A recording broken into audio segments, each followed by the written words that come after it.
ሰበር ዜና ህዝቡ ከየጎጆው ይውጣም ተንበርክኮ ከመኖር ቆሞ መሞት ይሻላልና ወጦ ይግጠም ሲል አርበኛ ዘመነ ካሴ አሳስቧል። አርበኛው የሰሞኑን የአገዛዙን ባለስልጣናት በፋኖ ላይ ያወጁትን ስም ማጥፋት አስመልክቶ መልእክቱን አስተላልፏል።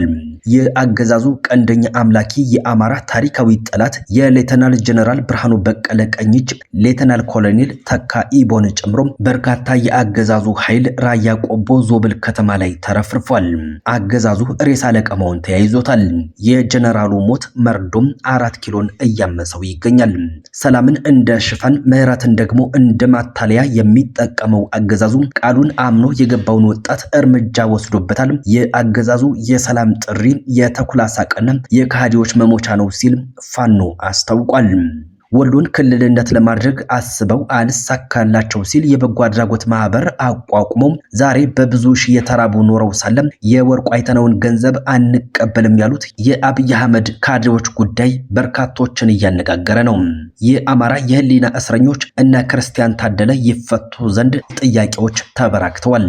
ጤና ይስጥልን ክቡራትና ክቡራን አድማጭ ተመልካቾች ከኢትዮ ራይት በረፋዱ መርሃ ግብራችን በአርስቱ ያደመጣችኋቸውንና ሌሎችንም ጉዳዮች አሰናድተን ቀርበናል።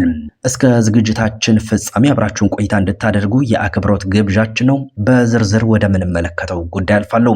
የአገዛዙ ቀንደኛ አምላኪም የአማራ ታሪካዊ ጠላት የሌተናል ጀነራል ብርሃኑ በቀለ ቀኝ እጅ ሌተናል ኮሎኔል ተካ ኢቦን ጨምሮ በርካታ የአገዛዙ ኃይል ራያ ቆቦ ዞብል ከተማ ላይ ተረፍርፏል ተብሏል።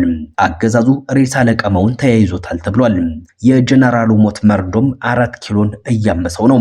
የሰሜን ምስራቅ እዝ 48ኛ ክፍለ ጦር ከፍተኛ አዛዡ ሌተናል ኮሎኔል ተካ ኢቦ መሐመድን ጨምሮ በመቶዎች የሚቆጠሩ የሞቱበትና የቆሰሉበት ታላቅ ድል በራያ ቆቦ ዞብል ላይ ተፈጽሟል።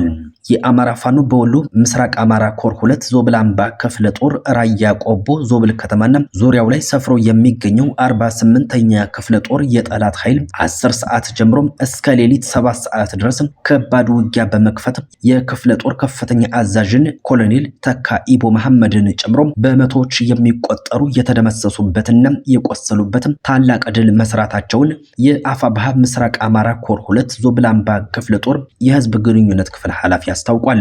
መስከረምና ጥቅምት ህዳር ላይ ራያ ቆቦ ተኩለሽና ዞብል በበርካታ ሰራዊትና ሜካናይዝድ እንዲሁም ድሮን ታግዞም የገባ ቢሆንም በተደጋጋሚ አሰልች የደፈጣ ጥቃቶችና ተጋድሎች በቅርቡ ተኩለሽን ያስለቀቁ መሆናቸው የሚታወቅ ሲሆን ራያ ቆቦ ዞብልና አካባቢው ላይ የመሸገውን 48ኛ ክፍለ ጦር ዞብል አምባ ክፍለ ጦር በበርካታ የደፈጣ ጥቃቶች በማሰልቸትና መፈናፈኛ በማሳጣት ከትላንት ጀምሮ በቀጠለው ውጊያ በርካታ ድሎችን ተጎናጽፏል።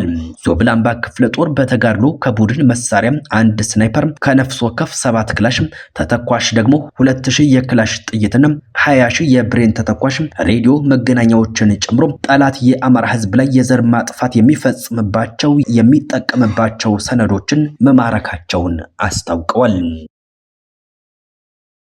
በሌላ መረጃ ህዝቡ ከየጎጆው ይውጣ ተንበርክኮ ከመኖር ቆሞ መሞት ይሻላልና ወጦ ይግጠም ሲል አርበኛ ዘመነ ካሴ አሳስቧል።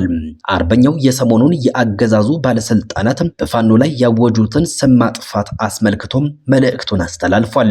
የአፋብሃ ኮማንድ አባልና የጎጃም ፋኖ መሪ አርበኛ ፋኖ ዘመነ ካሴ ከሰሞኑ ፋኖ ውጊያ ቆሟል፣ ፋኖ ተሸንፏል የሚሉ የአገዛዙ ባለስልጣናት ህዝባዊ የውይይት አጀንዳዎችን አስመልክቶ ሐሳቡን አጋርቷል።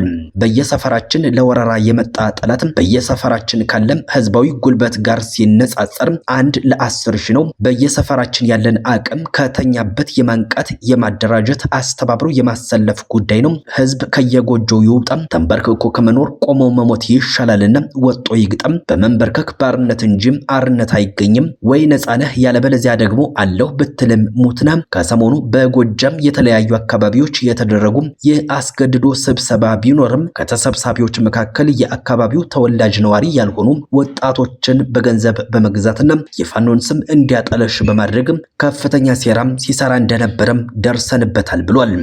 ይህ አካሄድም ምንም እንኳን ህዝባችን ነፃ የሚያወጣውን ጥያቄ የሚመልስለትን እውነተኛ ፋኖ የሚደግፍ እንደሆነ ብናውቅም የአገዛዙ የኑዛዜ መድረክ ግን እጅጉን አስገርሞኛል ብሏል። ለዚህ ማሳያው ደግሞ በፍኖተ ሰላም ከተማ ተመርጠው የፋኖን ስም እንዲያጠ እንዲያጠፉ የተደረጉ በቅርቡ በአገዛዙ የጭካኔ እርምጃና የአማራን አምርሮ ጠላት ውሳኔ ማሳያ የሆነው በማንኮሳ ብልት መስለብ፣ አስገድዶ መድፈርን የመሳሰሉ ወንጀሎችን በፋኖ እንደተደረጉ አድርገው ለህዝብ በኔ አውቅልሃለሁ ስሜት እንዲያስረዱ ፕሮፓጋንዳ እንዲሰሩ የተደረጉትን ሰዎች ደርሰንባቸዋል ብሏል። በመድረኩ ፋኖን ያጥላሉ አካላት በገንዘብ ተገዝተው ስለመሆኑም ከስብሰባው በኋላ የምስራቅ እዝ አዛዥ ነኝ በሚለው በመሐመድ ተሰማ በኩል ለእያንዳንዳቸው ክላሽ እንደተሰጣቸው ሰምተናል ብሏል።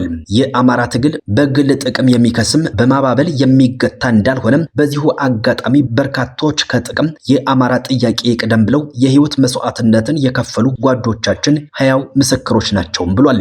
እናም ህዝብ እምቢ ካለ ፈጣሪ እምቢ አለ ማለት ነው። ከተቆጡ ፈጣሪ ከሰማይ ህዝብ ከመሬት ከፊት ያገኘውን የሚጠርግ መብረቅ ይፈልቃል። ሁሉም በየሰፈሩ የሰፈረን ጠላት ከቦ መዋጥ ይገባዋል። ነፃ ሰፈር ያለው የተወረረ ጎረቤቱን አግዞ ያስለቅቅ ያለው አርበኛው ጠላት እየተመታ ነው ነቅሎ ሲሸሽ የየአካባቢውን ሚሊሻና ፖሊስ አትከተሉኝ ብሎ አፈሙዝ እያዞረ ነው። ባንዳ ወዳጅም አክባሪም ሀገርም የለውም ብሏል። በሌላ መረጃ ሰላምን እንደ ሽፋን ምህረትን ደግሞ እንደ ማታለያ የሚጠቀመው አገዛዙ ቃሉን አምኖ የሚገባለትን ወጣት በውበት ሰገነት እርምጃ ወስዶበታል። የአገዛዙ የሰላም ጥሪም የተኩላዎች ሳቅና የካዲዎች መሞቻ ነው ሲል ፋኖ አስታውቋል። አገዛዙ በውበት ሰገነት ላይ የፈጸመው ግድያም በየሚዲያው የሚለፈፈው የሰላምና የምህረት ጥሪ ከልብ የመነጨ ሳይሆን በትግሉ መስመር ላይ ያሉ ቆራጥ ወጣቶችን አጥምዶ ለመጣል የተዘረጋም የሞት መረብ መሆኑ በጋድ የተረጋገጠ ድርጊት ነው ብሏል። ሰላምን እንደ ሽፋን ምህረትን ደግሞ እንደ ማታለያ የሚጠቀመው ይሄው አገዛዙ ቃሉን አምኖ የገባለትን ወጣት የውበት ሰገነት ላይ እርምጃ ወስዶበታል ብሏል። አረመኔው አገዛዝ አስመሳይነትን እንደ ስልት በመጠቀም በአንድ በኩል ለድርድርና ለሰላም ዝግጁ መሆኑን እየሰበከም በሌላ በኩል ግን እጃቸውን የሰጡና ምህረት ተደርጎላቸዋል የተባሉትን ወጣቶች እድሜያቸውን ያሳጠራል። ይህ የሚያሳየው አንድ እውነት ብቻ ነው። አገዛዙ ሰላምን የሚፈልገው ለህዝብ ጥቅም ሳይሆን ትግሉን ከውስጥ ለመናድና የታገሉትን ወጣቶች ለብቻ ነጥሎም ለማጥፋት ነው። አገዛዙ ለወጣቱ የሚያቀርበው የሰላም ጥሪ መርዛማ ማር ነው። ይህ በውርደት የተገደለው ወጣት የአገዛዙን የይስሙላ የሰላም ፈገግታ አምኖ በትግሉ ውስጥ የነበረውን የዲሲፕሊን ግድፈት ለመሸፈን ወደ ጠላት የሸሸ ነበር። ነገር ግን የጠበቀው ሰላማዊ ኑሮ ሳይሆን መረጃው ከተጣራ በኋላ የሚጣልበት የሞት ሸለቆ ነው። ለአገዛዙ የሰላም ጥሪ እጅ መስጠት ማለት በራስ ፈቃድ ወደ መታረጃው ቄራም መግባት ነው ሲል ፋኖ አስታውቋል። በማህበራዊ ሚዲያ እርዳታ የሚያሰባስቡ ከድርጊታቸው እንዲታቀቡ ተገለጸ። የኢትዮጵያ አደጋ ስጋት ስራ አመራር ኮሚሽን ዶክተር ሽፈራው ተክለማርያም እንደተናገሩት ህወሓት የዓለም አቀፉን ማህበረሰብ ትኩረት ለመሳብ በትግራይ ክልል መጠለያ ጣቢያ ለሚገኙ ወገኖች የሚቀርብን ሰላማዊ ድጋፍ በመጠቀም ድራማዊ ፕሮፓጋንዳ እያስተጋባ ነው ብሏል። የህወሓት ቡድን በትግራይ ክልል ሰብአዊ ድጋፉ ተደራሽ እንዳይሆን በማስተጓጎል ድጋፉን ከችግረኛ ዜጎች በመንጠቅም ዳግም የህዝብ ጠላትነቱን እያረጋገጠ ነው ብሏል። በሌላ በኩል ኮሚሽኑ የድጋፍ ጥሪ ባላቀረበ በት ሁኔታ በማህበራዊ ሚዲያ አማራጮች በቡድንም ሆነ በተናጠል የሚደረጉ የድጋፍ ማሰባሰብ ዘመቻ የአሰራር ስርዓትን የጣሱ ህገወጥ አካሄዶች ናቸው ብሏል።